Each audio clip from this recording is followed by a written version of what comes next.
I am not sure how I feel about this lighting, but it seems to work. Hello humans, my name is Nevi, and this is a bit of a life update slash I'm not quite sure what this is, but we're doing it. So after Crystalline Phoenix was finished, I took 2 weeks off so my body wouldn't shut down from stress again, like it did in April. I had been working on that collection for much longer than I planned due to making all of those blouses, including the one I'm wearing now, and I just needed some time where I did absolutely nothing. Well, not nothing. I did make some progress on my gaming backlog. Console gaming, mind you. We will not speak of the state of my Steam library. I made some good progress on Ghost of Tsushima. I finally got started on the Resident Evil 2 remake. I'm currently doing Leon's first run. And I also played through the BioShock trilogy for the 3rd time.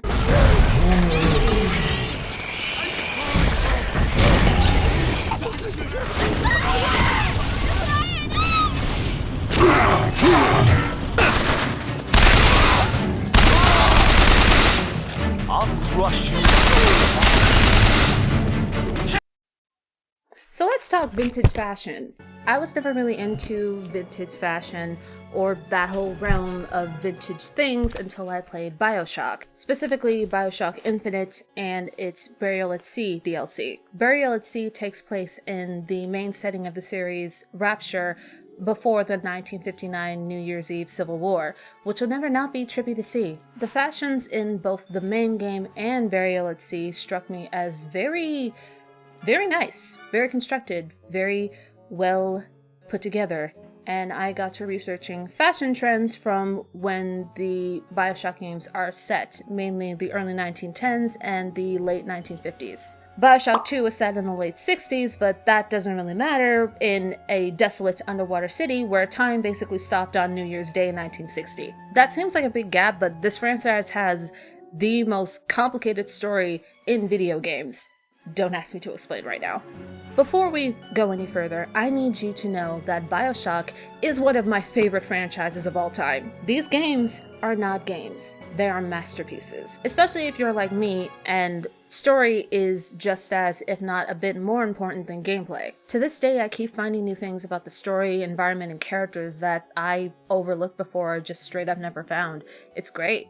I even bought the prequel novel recently, even though it's been formally declared non-canon, but I don't care. Now this coincided pretty perfectly with my sewing journey. Because I don't really buy commercial patterns anymore, I've been getting more into actual pattern drafting. And the way I'm tackling that is with the Haslam system of dress cutting, because it's much more detailed than a commercial pattern and actually meant to teach you how drafting works. This book right here is the base instructions for putting together the Haslam chart and actually telling you how to translate your body measurements to these foundation patterns. I've said this a few times before, but commercial patterns are not meant to be learned from.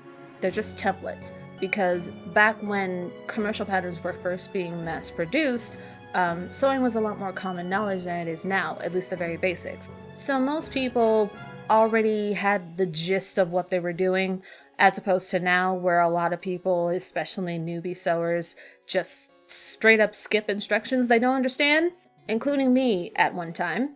The day I understood the difference between top stitching and understitching was a game changer. Anyway, I'm at the point where I don't want to use commercial patterns as a basis for my draftings anymore. I'll probably still do it occasionally, but only if I happen to run into something that's similar to an idea I have in my head. I already made the Haslam charts. I still need to put nails in it, but I won't be doing that until I get back to the measurements that I was at the beginning of the year. I stopped working out due to stress in the spring, and I want to get back into that rhythm before I do anything. I need to make a fall wardrobe anyway, and I plan on using Volume 21, the 1950s spring and summer draftings for that, and just use winter fabrics like wool. So over time, I will be documenting this process on this channel. I already decided the first thing I want to make, or at least one of the first, is this long coat here in the back. I made myself a winter coat years ago, but I never wear it because I decided to line it with faux fur, and LA is too hot for that even during our supposed winter. This is just another idea I came up with to break things up, because Lolita fashion is fine and dandy, but I can only think of so many ideas with it, and I have other interests I want to show off. I hope it made sense. With that, I'm going to end this video here. I have a few other chatty sit-down videos coming down the pipeline, so be on the lookout for those, and I will hopefully see you all then. Bye!